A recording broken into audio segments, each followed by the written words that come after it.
victory. I know it's been a bit since we've got to talk to you after one of these fights, but I guess what are your thoughts on the stoppage at the end, because that seems to be drumming up the most conversation. Some people thought he was up 2-0.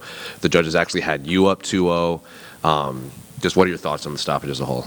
I mean, I got to watch the fight back, but in the moment, my thoughts were I hurt him. I hurt him pretty bad. I was ripping his body, and he shot for a takedown, which you never see him do, and I would have probably just kept hitting him. And I don't get to choose when the ref jumps in, so I just keep punching until the ref says stop. In the fight as a whole, what did you? I know you said it was difficult to find, like 6'4" featherweights in there, and you have to train a lot of welterweights all the way up to light heavyweights. So, I guess how did that fight play out compared to what you were preparing for in there? Kind of what I expected. Just I was in there having fun. I was flowing. I was landing some good shots. He was tricky. Obviously, that guy's got a lot of experience. In MMA, but in boxing as well. He had a good time jab, some good feints, good calf kicks, and it was just the game plan was just stay away from that knee and just meet him and punch with him, and eventually we found our target and landed a big shot and hurt him. Well, I think even Joe Rogan said in there, Sean was doing this little pitter-pattering boxing that he normally does, and you were looking for the one big punch that could kind of rattle him, and then you would kind of take advantage. Was that the game plan, to kind of rock him and finish him, or did you during the fight realize, like, I'm going to have to put this guy out if I'm going to pull this off? No, I think that's just how I fight, and that's I just utilize my strengths. I'm not going to go in there and pitter-patter with him and be long and lanky. I'm going to go in there and freaking try to knock his head off. And same goes for him. He's not going to go in there and look for big power shots. He's got to do what he does best. And, it worked out in my favor tonight. And that's just the game we play. And, yeah, man, all glory to God. I'm grateful to be sitting here. I'm grateful to be talking to you guys. And it just feels good. And, he's always said, he views himself as the best boxer in not just the division, but in the UFC. So when you spend that much time in there, is his boxing as good as he's been saying, or is it, just the length that he can take advantage of? He's really good. He's one of the best in the world, and so am I.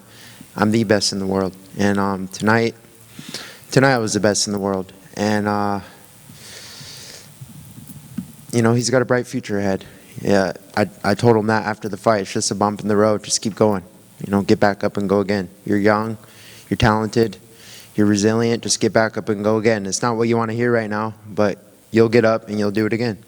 And what do you want next for your career? Because you look at the top 15, you've fought in a lot of those guys already. You might have to come up on some of these rematches.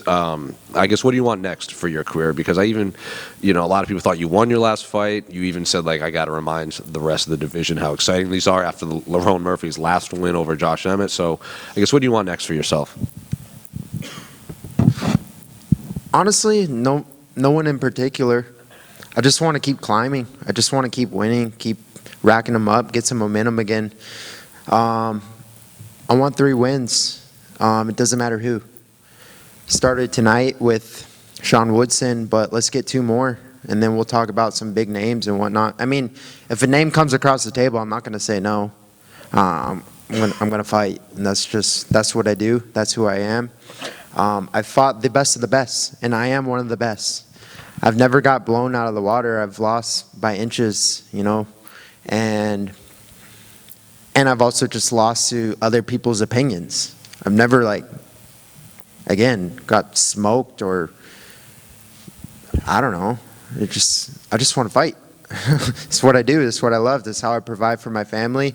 God gave me talents and gifts, and I'm using them to the best of my ability, and going out there every day and just giving my best effort in and out of the gym, in my life, being a good role model for my family, and that's it, man.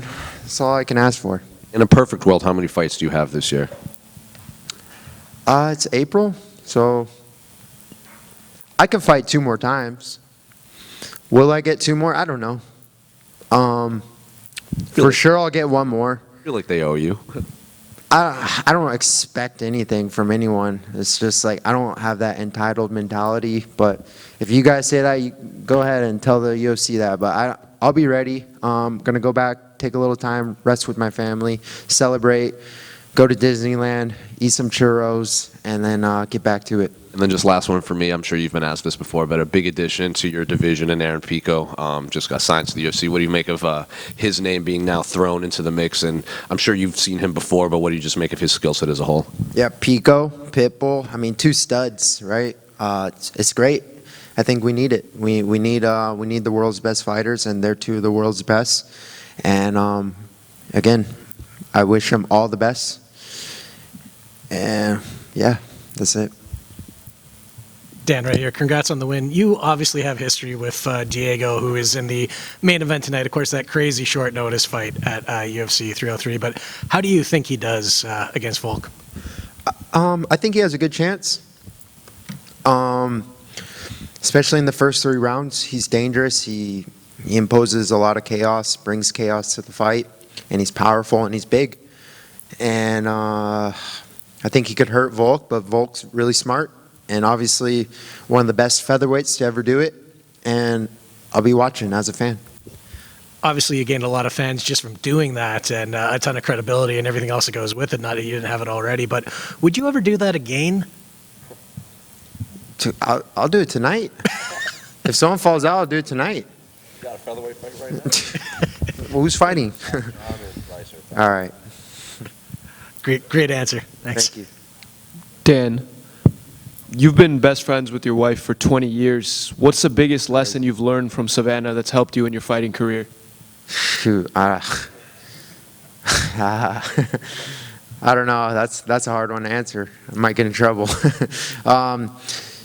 Marriage isn't perfect, and relationships aren't perfect, and they all take work. And again, we've been best friends, but we've been through rocky roads. We've been on the mountain. We've been in the valley low, and I can't give you any particular advice, but as far as relational advice, it just takes two, and it takes 100% from both.